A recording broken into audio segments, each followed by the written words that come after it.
El Señor esté con vosotros. Lectura del Santo Evangelio según San Mateo.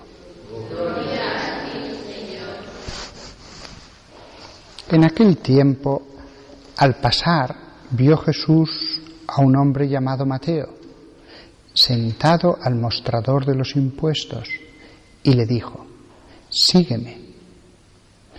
Él se levantó y lo siguió. Y estando en la casa, sentado a la mesa, muchos publicanos y pecadores que habían acudido se sentaban con Jesús y sus discípulos. Los fariseos, al verlo, preguntaron a los discípulos: «¿Cómo es que vuestro maestro come con publicanos y pecadores?». Jesús lo oyó y dijo: «No tienen necesidad de médico los sanos, sino los enfermos. Andad, aprended lo que significa misericordia quiero y no sacrificio, que no he venido a llamar a justos, sino a pecadores».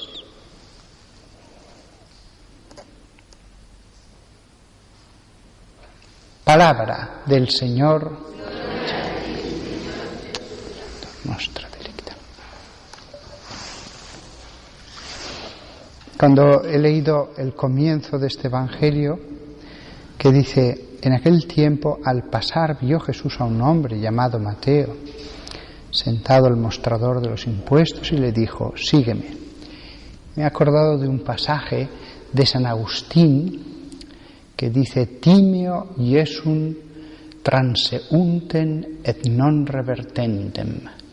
Temo a Jesús, que pasa y no vuelve.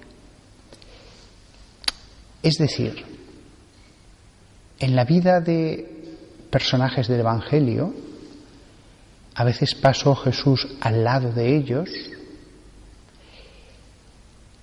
les ofreció la salvación del alma, o les ofreció la curación del cuerpo, o les ofreció el seguirle. Y conocemos el caso de los que le siguieron. Solo conocemos un caso, el joven rico, del que no se nos dice el nombre, que sí que le dijo Jesús que le siguiera, y a lo mejor hubiera sido uno de los 12 si todavía no estaban elegidos. Ahora no recuerdo en qué momento del Evangelio aparece ese pasaje. O por lo menos hubiera sido uno de los 72, de los primeros grandes que tuvo la Iglesia. Conocemos el nombre de algunos que le siguieron. No conocemos el nombre de los que se les ofreció seguirle y se quedaron. O podían haber sido curados y no fueron curados. Temo a Jesús, que pasa y no vuelve. Es cierto que para algunas cosas de la vida, como el arrepentimiento, etc., Jesús vuelve a pasar y vuelve a intentarlo y vuelve a pedir, y tantas otras cosas como la santificación, etc., Dios insiste. Pero también es verdad también que hay situaciones en que Jesús pasa, y si le decimos, bueno, más adelante, ya no vuelve. Eso es algo que San Agustín lo meditó y decía: temo a Jesús, que pasa y no vuelve. De verdad que hay situaciones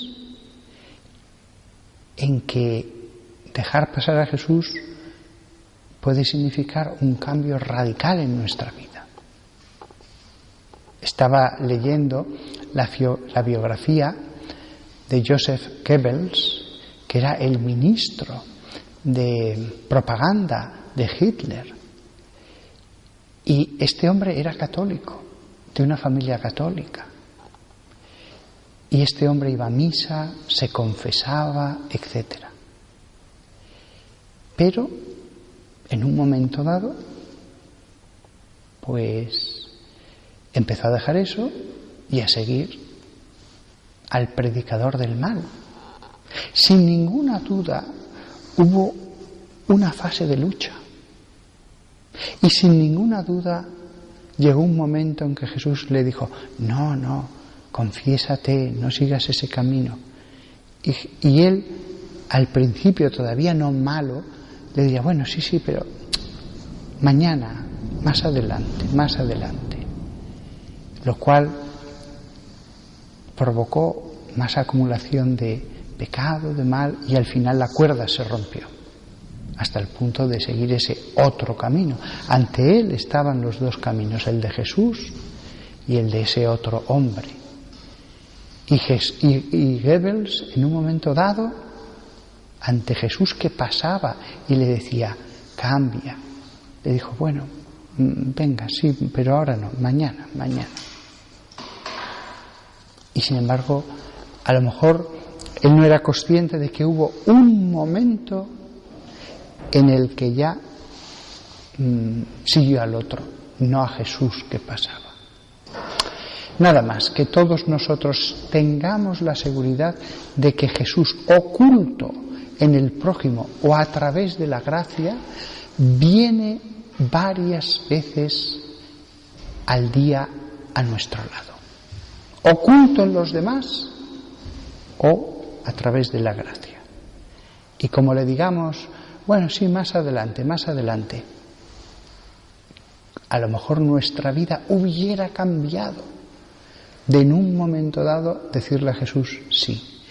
Toda la vida puede cambiar por una sola vez que pasa Jesús en el prójimo o directamente en nosotros y le decimos que sí, que sepamos reconocer a Jesús y nunca le hagamos esperar.